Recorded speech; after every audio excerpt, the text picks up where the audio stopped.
ദീപ, ഇത് ദീപ വളരെ വിശദമായി തന്നെ പ്രതീക്ഷിച്ചിരുന്നത് ലഭിച്ചില്ല എന്ന കാര്യം പറഞ്ഞു, വിമർശിച്ചു. അതുകൊണ്ട് കിട്ടിയതിൻ്റെ വലിപ്പം കാണാതിരിക്കുന്നത് ശരിയാണോ? ഇതുമായി ബന്ധപ്പെട്ട് ഈ ക്യാൻസർ ചികിത്സാ രംഗത്ത് പോലും എല്ലാ ജില്ലാ ആശുപത്രികളിലും ക്യാൻസർ ചികിത്സ ഉറപ്പാക്കുമെന്നത് അടക്കമുള്ള കാര്യങ്ങൾ വരെ ഞാൻ ഇതിൻ്റെ ഭാഗമായി കാണുകയാണ്. കാരണം നമുക്കറിയാം, ഈ ഗർഭാശയക്കള ക്യാൻസർ സ്ക്രീനിങ് 9 കോടി സ്ത്രീകളിലാണ് ഇതിനോടകം നടന്നു കഴിഞ്ഞത്. അപ്പോൾ അതൊക്കെയും ഈ ക്യാൻസർ രംഗത്ത് പൊതുവേ ഉണ്ടാകുന്ന പ്രഖ്യാപനങ്ങളിലൂടെ സ്ത്രീകൾക്കുണ്ടാകുന്ന ഗുണങ്ങളാണ്.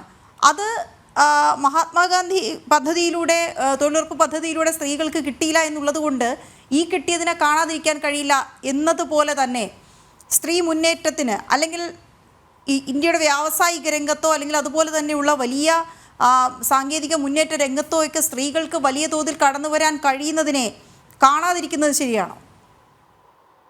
നോക്കൂ, കാലാനുസൃതമായ വളർച്ച എല്ലാ രാജ്യങ്ങളിലും എല്ലാ കാലഘട്ടങ്ങളിലും ഉണ്ടാകും. കാലഘട്ടത്തിനനുസരിച്ചുള്ള അതിന് ആക്കം കൂട്ടുന്ന രീതിയിലുള്ള പ്രവർത്തനങ്ങൾ ചെയ്യുക എന്നുള്ളത് തന്നെയാണ് ഒരു ഗവൺമെന്റിന്റെ ഉത്തരവാദിത്വം എന്ന് പറയുന്നത്. അതൊരു ഗവൺമെന്റ് ചെയ്യേണ്ടതാണ്.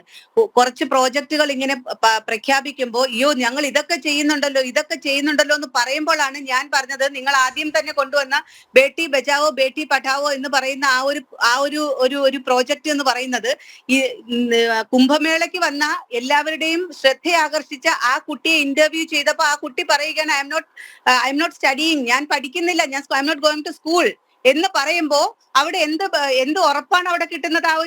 നിങ്ങൾ കൊണ്ടുവന്ന ആ ഒരു സ്കീമിന്റെ ഉറപ്പ് എന്താണ്? അല്ലെങ്കിൽ അത് ആർക്കാണ് അത് പ്രൊട്ടക്ഷൻ കൊടുക്കുന്നത്? അങ്ങനെ എത്രയോ കുട്ടികൾ ഈ രാജ്യത്തുണ്ടാവും. അപ്പോ സ്കീമുകൾ കൊണ്ടുവരുന്നത് മാത്രമല്ല, ആ സ്കീമുകൾ നടപ്പാക്കപ്പെടുന്നുണ്ടോ എന്നുള്ള ഉറപ്പ് വരുത്തേണ്ട കൂടെ ചെയ്യണ്ടേ?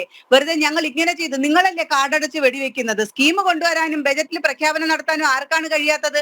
അത് നടപ്പാക്കുന്നിടത്തല്ലേ ഒരു ഗവൺമെന്റിന്റെ വിജയം എന്ന് പറയുന്നത്. അവിടെ ഗവൺമെന്റ് പരാജയപ്പെടുന്നു എന്നാണ് ഞങ്ങൾ പറയുന്നത്.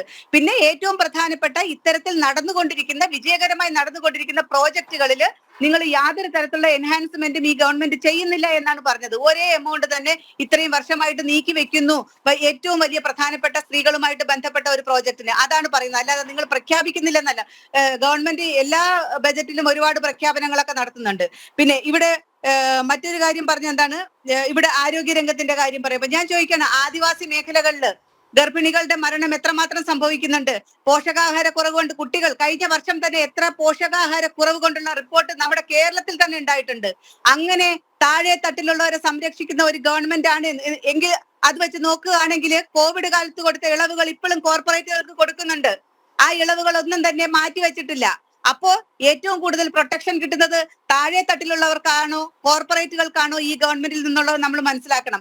ആരോഗ്യരംഗത്തെ കാര്യം പറഞ്ഞപ്പോൾ ഞാൻ അത് അക്കമിട്ട് ഞാൻ അതിന്റെ പെർസെന്റേജ് BJP NDA ഗവൺമെന്റ് തന്നെ ആദ്യം കൊണ്ടുവന്ന ദേശീയ ആരോഗ്യ നയത്തില് 2017 കൊണ്ടുവന്നതാണ്. അതിൽ പറഞ്ഞ 2020 ആകുമ്പോഴേക്കും GDP-യുടെ 2% എങ്കിലും ആരോഗ്യരംഗത്തേക്ക് മാറ്റിവെക്കണമെന്ന്. പക്ഷേ ഇപ്പോഴും നമ്മൾ 0.27% മാത്രമാണ് എത്തി നിൽക്കുന്നത്.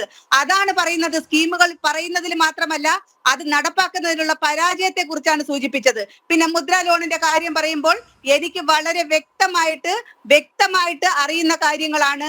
മുദ്രാ ലോണുമായിട്ട് ആരെങ്കിലും ഒരു ബാങ്കിനെ സമീപിച്ചു കഴിഞ്ഞാൽ 100 പേരിൽ 90 പേരും നിരാശരായി തിരികെ മടങ്ങുന്ന അവസ്ഥയാണ് നമ്മുടെ നാട്ടിലുള്ളത് എന്നുള്ളത് 100% ഉറപ്പുള്ള കാര്യമാണ്.